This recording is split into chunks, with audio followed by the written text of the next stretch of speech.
So let's talk a little bit about social media marketing for Marketing 6366. So what is influencer marketing anyhow?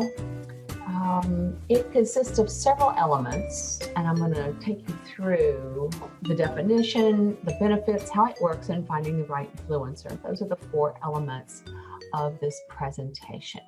So what is influencer marketing? So in order to achieve the purpose of business clients, influencers should deliver a change in attitude toward the client's brand or product. And the change in attitude from the viewer takes place from the contents that the influencer produces. So the change itself is kind of a psychological shift or process that we experience as individuals. So there's four steps.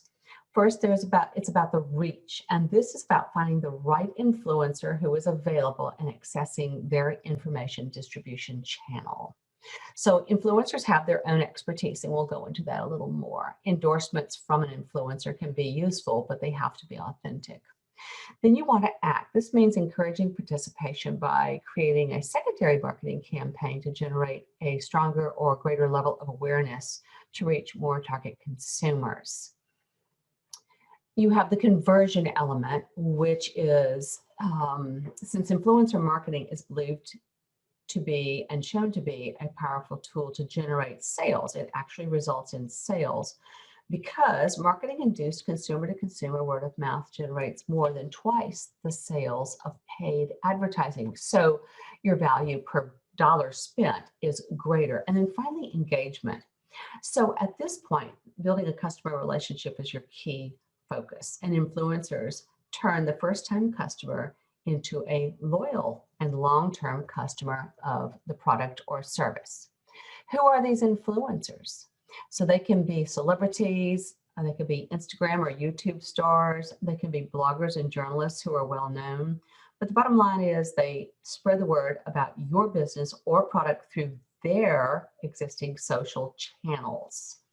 I think YouTubers and Instagrammers are probably the best examples of those who market products to viewers.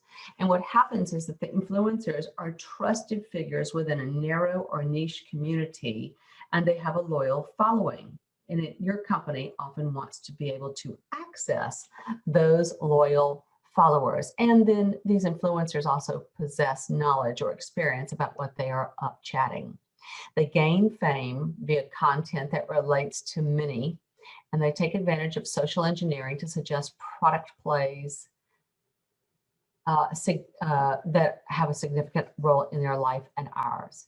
So we trust them. They're not big companies, they're individuals. So they're a trusted third-party influencer that works between the brand and the ultimate buyer or purchaser. So word-of-mouth marketing focuses on using key individuals to drive a brand's message to the larger market. So instead of marketing directly to a large group of consumers, you get to pay or exchange something with influencers to get the word out for you using their own unique style. And they kind of set it up and structure it. So we know that 2 out of 3 individuals say they trust consumer opinions posted online. And we also know that influencer marketing delivers 11 times the ROI over other forms of digital media. So there's a lot of benefit here to using a social media influencer. So what are the benefits of working with influencers? There are a lot of them, so let's talk about a few of these. They create content. So they pump out piece after piece of high quality, engaging content. They are essentially content machines. They are a trusted voice. They have authority and influence. So 84% of consumers make a purchase after reading about a product or service on a blog. Influencers are not called influencers for no reason. They really do influence decisions. They build relationships between their followers and your brand. So without that mutual connection, it's harder to start building that relationship. They already have those potential customers in their following, people who follow them. They live and breathe in the digital space. After they've built their social empire, they've developed a knack for digital communication. They're excellent at communicating a brand vision and message in a way that appeals to their followers. And so you want your brand to be the one that they are communicating to their followers in an authentic and real way. Their whole job relies on how engaged their followers are and how much reach they receive. So there's no denying that they're engaged. But they like to encourage engagement on their platforms. They want people to respond to what they're saying also. They are highly creative, which is a helpful effort for you. So there's millions of influencers across Facebook, Instagram, Snapchat, LinkedIn, Twitter, YouTube, Pinterest, blogs, and so on. They have to stand out from the crowd so they can help your brand stand out from the crowd by being creative in terms of their content, of the content development that reflects your brand. They know their audience because they communicate to them regularly. They basically live with them. They have great insight into how to engage with their followers so they can help you if you are working with them to do just that. Before they can build a relationship between your brand and their followers, they will start the conversation. And it's easier for them to do that than for you to do that. They're also good at converting leads. So from the moment a consumer sees your product on an influencer's page, they're thinking about the product and what it would look like in their lives. So now that the product is top of mind, it's much easier to convert that lead, that individual, into a paying customer. They give your brand access to their target market. Y'all actually are sharing a target market or audience. So you want to work with influencers who are in your niche, as they will no doubt have a loyal following of consumers interested in the topic that is related to you. So if you are working with a sports beverage, there you're going to look for influencers who have a reason to talk about a sports beverage. Maybe they have sports followers or sports gamblers, or they are, I don't know, high school football, whatever. It needs to be appropriate. And they're transparent. So they often talk about and provide a disclaimer if they were given a product and they tried it and they like it. They're very authentic when it comes to working with brands. And their followers like that they're transparent and genuine. They think out of the box. This is part of that creativity they have. So what you can do is provide them with a general brief of the campaign and your goals. Then you give them some creative control to put together a plan or a program that will work to move your product or service or offer. They also have a fresh perspective. You can't think of everything.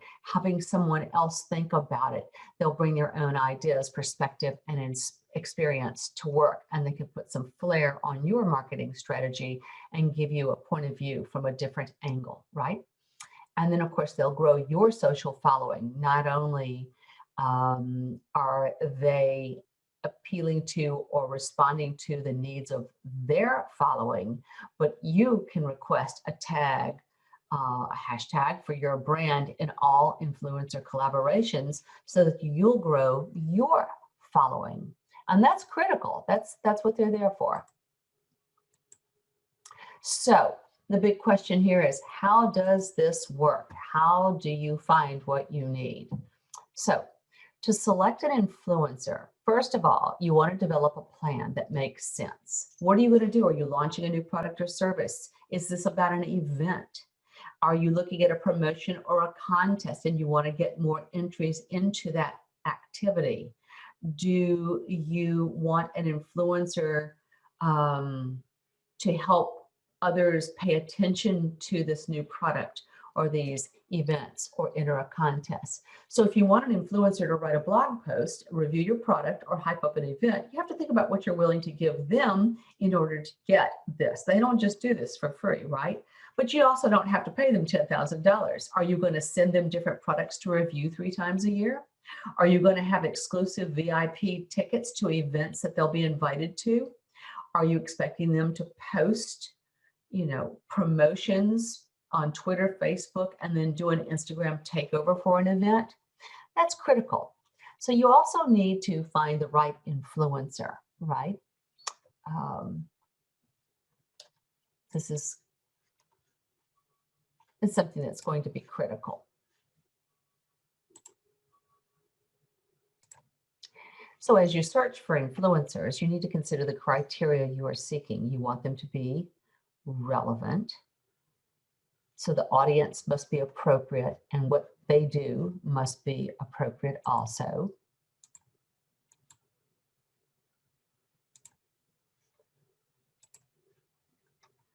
So you'll want to look at how aligned a blogger's content is with your messaging. You want to look at their metrics. You want to look at unique visitors, and you want to read through the blogger's archived posts, right?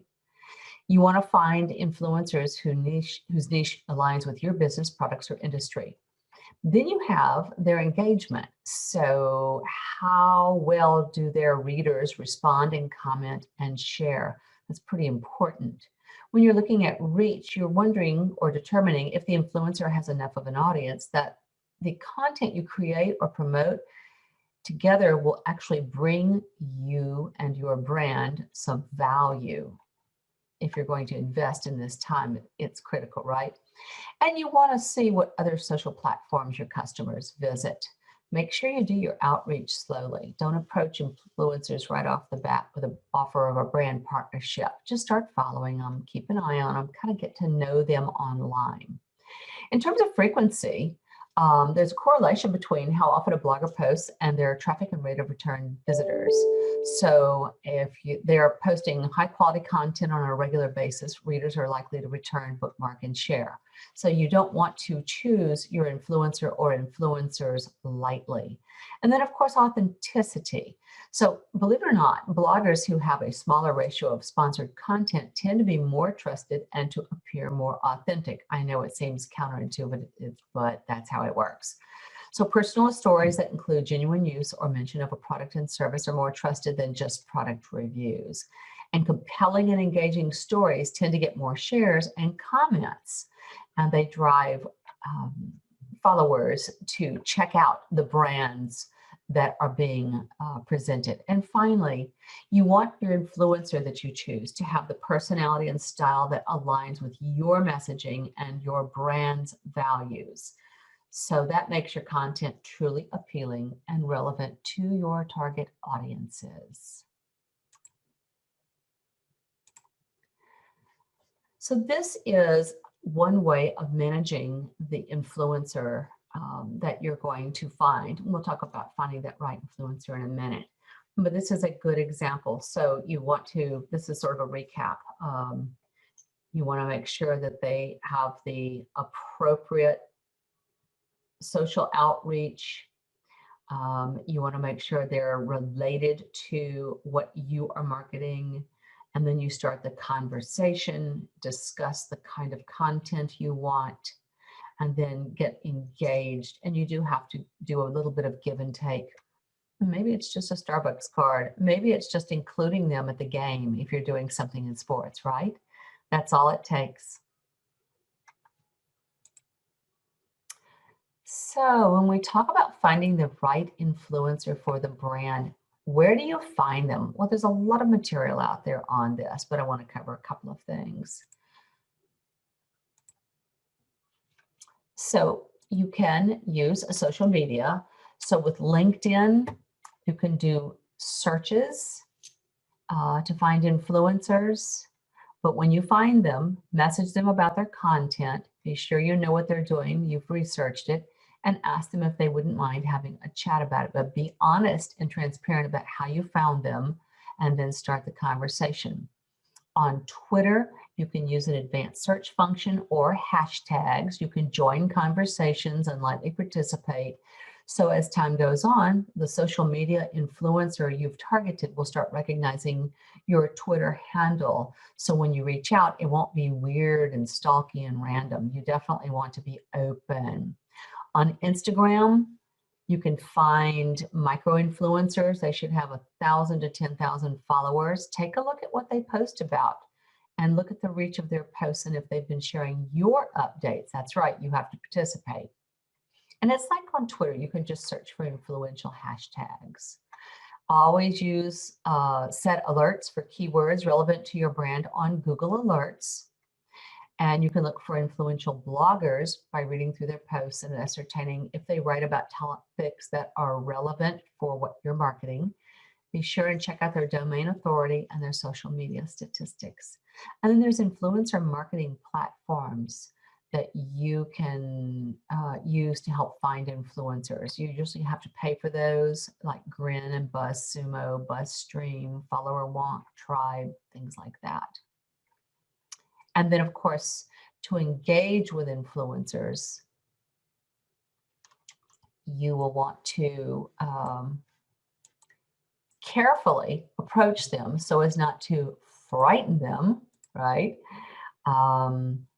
Use a warm introduction. If you're going to engage with them and you've been watching and interacting gently and lightly, you introduce yourself, you comment meaningfully, and then you create a proposal. What is the give and take here? What is it you want? Be direct and clear and non-threatening. So who are you? How'd you get to know them? Why are you reaching out? What you could offer in return, and how you two might take the conversation forward. You don't have to be specific yet. Follow up. If they don't respond in a couple of days, follow up at least twice before you drop them and move on to the next one. And then you want to construct the campaign around them and their style and the way they interact. So they might do sponsored posts, they might collaborate on an event, you might provide products to them to give to others, you might give products to them, ask for product reviews. Anyhow, you have to be very specific, and you have to have mutual goals. What are they getting out of this besides tickets to the event?